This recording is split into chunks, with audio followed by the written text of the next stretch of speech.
নির্বাচন কবে হবে এই প্রশ্ন আপনাদের সবার মনেই আছে, আমাদের মনেও সারাক্ষণ আছে। আপনারা লক্ষ্য করেছেন নির্বাচন আয়োজনের লক্ষ্যে আমরা প্রয়োজনীয় পদক্ষেপ নিতে শুরু করেছি। কয়েকদিনের মধ্যে নির্বাচন কমিশন গঠন হয়ে যাবে। তারপর থেকে নির্বাচন আয়োজন করার সমস্ত দায়িত্ব তাদের উপর বর্তাবে। নির্বাচন কমিশন ভোটার তালিকা হালনাগাদ সহ আরও কিছু কাজ শুরু করে দিতে পারবে, যা একটা অবাধ নির্বাচনের সাথে সরাসরি সম্পৃক্ত। প্রথমবারের মতো প্রবাসী বাংলাদেশিরা পোস্টাল ব্যালটের মাধ্যমে যাতে তাদের ভোটাধিকার প্রয়োগ করতে পারে সে লক্ষ্যেও সরকার কাজ করছে। তবে আমরা মনে করি না যে একটা নির্বাচন কমিশন গঠন করে দিলেই নির্বাচন আয়োজনে আমাদের দায়িত্ব শেষ। রাষ্ট্র ব্যবস্থায় সংস্কার আমাদের এই সরকারের অন্যতম অঙ্গীকার। আপনারাই আমাদেরকে এই ম্যান্ডেট দিয়েছেন। যেই 6টি সংস্কার কমিশন আমরা শুরুতে গঠন করেছিলাম তারা ইতোমধ্যে তাদের কার্যক্রম অনেক দূর এগিয়ে নিয়েছে। বিভিন্ন গণমাধ্যমে আপনারা তাদের কার্যক্রমের আপডেটও দেখছেন। কয়েকটি সংস্কার কমিশন ডিজিটাল প্ল্যাটফর্ম গঠন করেছে। আমার অনুরোধ, আপনারা এই প্ল্যাটফর্মে উৎসাহ সহকারে আপনাদের মতামত জানাতে থাকুন। প্রথম 6টি সংস্কার কমিশনের মধ্যে একটি হলো নির্বাচন সংস্কার কমিশন।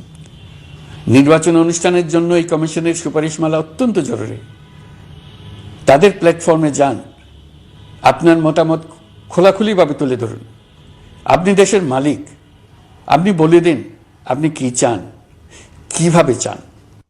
নির্বাচন নিয়ে আপনাদের সকল বক্তব্য বিনা দ্বিধায় বলতে থাকুন। আপনার মনের কথা তুলে ধরুন। আমার অনুরোধ, সংস্কারের কথাটাও একই সঙ্গে বলুন। সংস্কারকে পাশ কাটিয়ে যাবেন না।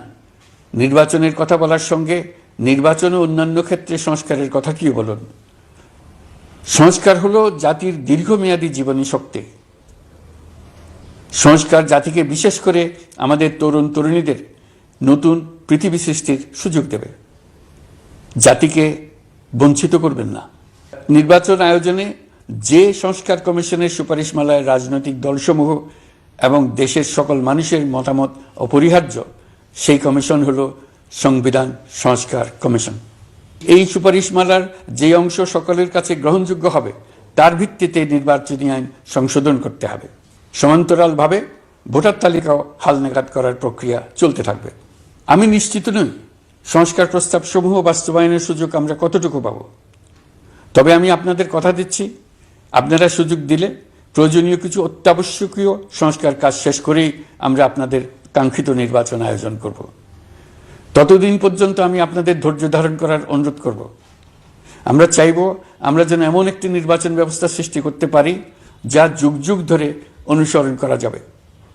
এর ফলে সাংবৎসরিক রাজনৈতিক সংকট থেকে আমাদের দেশ রক্ষা পাবে।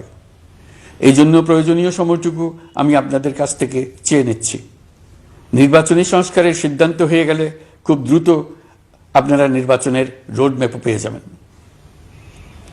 অন্তর্বর্তী সরকার সৃষ্টি হয়েছে রাজনীতিকে নীতির কাঠামোয় আনার জন্য এবং রাজনীতির জন্য নতুন পরিবেশ সৃষ্টির নিবিড় আকাঙ্ক্ষা থেকে।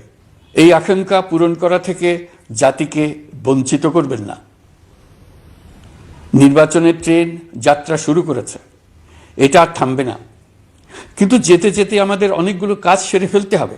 এই ট্রেন শেষ স্টেশনে কখন পৌঁছবে সেটা নির্ভর করবে কত তাড়াতাড়ি আমরা তার জন্য রেল লাইনগুলো বসিয়ে দিতে পারি, আর তা হবে রাজনৈতিক দলসমূহের ঐক্যমত্যের মাধ্যমে। ইতিমধ্যে অন্যান্য সংস্কার কমিশনের সুপারিশমালা নিয়ে আলাপ চলতে থাকবে। নির্বাচন ছাড়াও আরও গুরুত্বপূর্ণ সংস্কার করার ব্যাপারে ঐক্যমত গঠনের জন্য অতিরিক্ত সময় প্রয়োজন হতে পারে। দেশবাসীর কাছে, বিশেষ করে রাজনৈতিক দলগুলির কাছে আমরা ক্রমাগতভাবে প্রশ্ন তুলতে থাকব, কী কী সংস্কার নির্বাচনের আগে আপনারা করে নিতে চান। নির্বাচনের আয়োজন চলাকালীন কিছু সংস্কার হতে পারে। সংস্কারের জন্য নির্বাচনকে কয়েক মাস বিলম্বিতও করা যেতে পারে।